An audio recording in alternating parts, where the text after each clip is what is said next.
My name is Jay Sherry. Welcome to the Good Ride human-powered version. This is my review of the Jones Stratos. Jones sent this to us in a 159. It's worth noting I own this board personally in a 156. I have a handful of days on this board in my Nitro vertical bindings and my K2 Ender boots, but I've probably got about 500,000 feet of self-powered climbing on my personal 156, and I have a lot of experience with this board to share with you.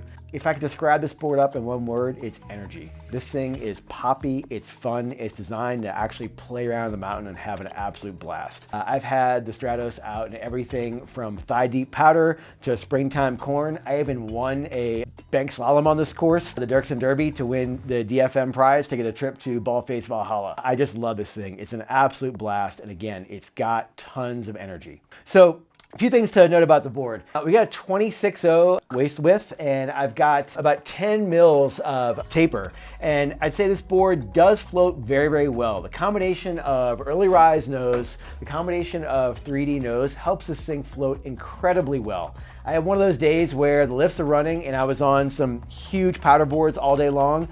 4 p.m. the lift stopped. It was one of those days I just couldn't leave. I went back out and skinned another few thousand feet just for some fun.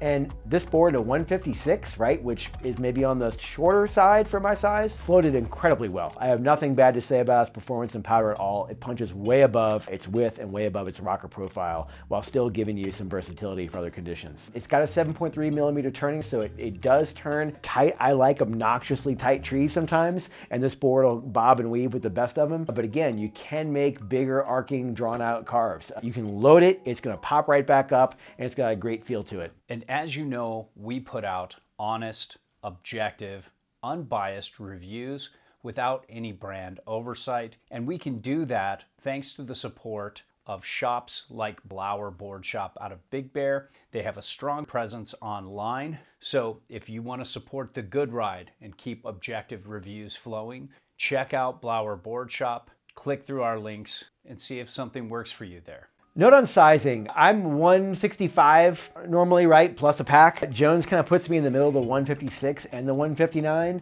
When I had the 156, I kind of said I always wish I would have tried the 159 and bought that one. Trying the 159, I personally like the little smaller one. The reason why, if you look at where your stance width is in relation to contact points, in relation to float points, the 159 just widens you out. I felt like I was in too wide of a stance for my height, so I needed to be a little narrower, and the 156 allowed me to do that. So if you're a rider who's on the shorter side, even though the weight is kind of skewing to 159, I might downsize to 156. But again, I have not been disappointed by the float in my 156 and just felt all around more nimble, a little more even-mannered for most conditions I was under. So looking at our flex points, you basically look at this whole board, we've got a pretty medium to medium stiff. This is definitely not a softer board, and this board really has a progressive ramp up. Looking towards the middle of the board, definitely in that medium to medium stiff zone, but this tail is really, really stiff. And I'll say it's one of the blessings of this board. If you do get in some chopped up snow, load your back foot up and it just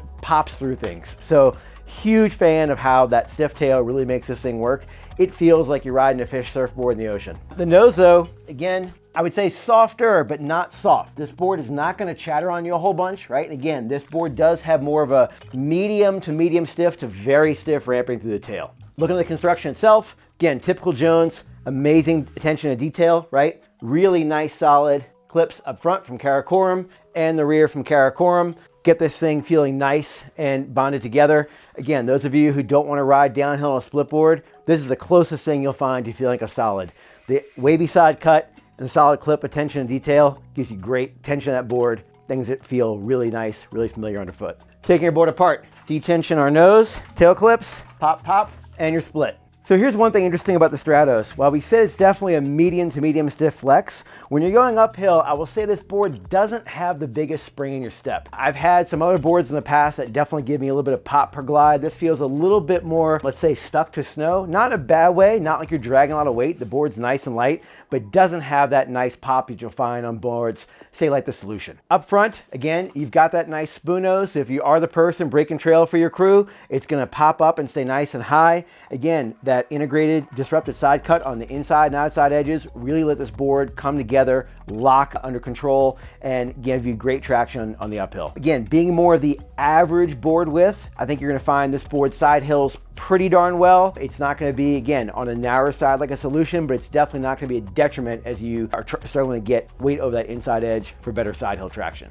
On the way down, let's talk about where this board shines and where it doesn't shine. I love this board in fresh, soft snow. I don't mind crossing tracks with this board. If you get a day where it is icy and you've got rime and things are overly firm, all that energy we talked about to make this thing your load and poppable skateboard is definitely the negative side. This thing will chatter like crazy and it will force you to check your speed. So I would say that's the biggest thing about the Stratos. If your conditions are good, grab it and go smile. If conditions are on the, again, those early morning alpine mountaineering where you hope things soften up later and they don't, you're gonna have to check your speed a little bit. It's not a straight liner, right, for that reason. Okay, so it will chatter a little bit at high speed, but again, under good snow conditions, it's gonna hold turns and feel really, really nice, and it's just gonna keep you feeling smooth. It doesn't stall between turns, it holds speed through the arc. I absolutely love the way this thing feels. We're lucky enough in town to have a river wave here, and my fish surfboard is kind of how I equate this. You step on the tail and it just scoots, right? If you get to chop, step on the tail and it just scoots. It pops the nose up, it gives you power to get through tracked out conditions. Again, so I would say you're not gonna wind up regretting this in some choppier stuff. If things turn to mashed potatoes later in the day, board still has plenty of power to punch through those. The biggest weakness on this is just gonna be those firm, icy conditions. When it comes to base glide, the former version of this board had a 9000 series. They've dropped this into the 8000 series going forward. Between the two, can't say I noticed a huge difference. Again, Jones makes some incredible bases, and even though they knocked this down to an 8000 series base, it glides just as well as a 9000, and I haven't noticed any downsides there. Simple summary of this board, this is your playful skateboard for the backcountry. It's got some versatility to it, and I think it's gonna be the incredible tool to have a blast as long as you're staying away from icier conditions. You're gonna have a lot of time and a lot of big smiles on this board.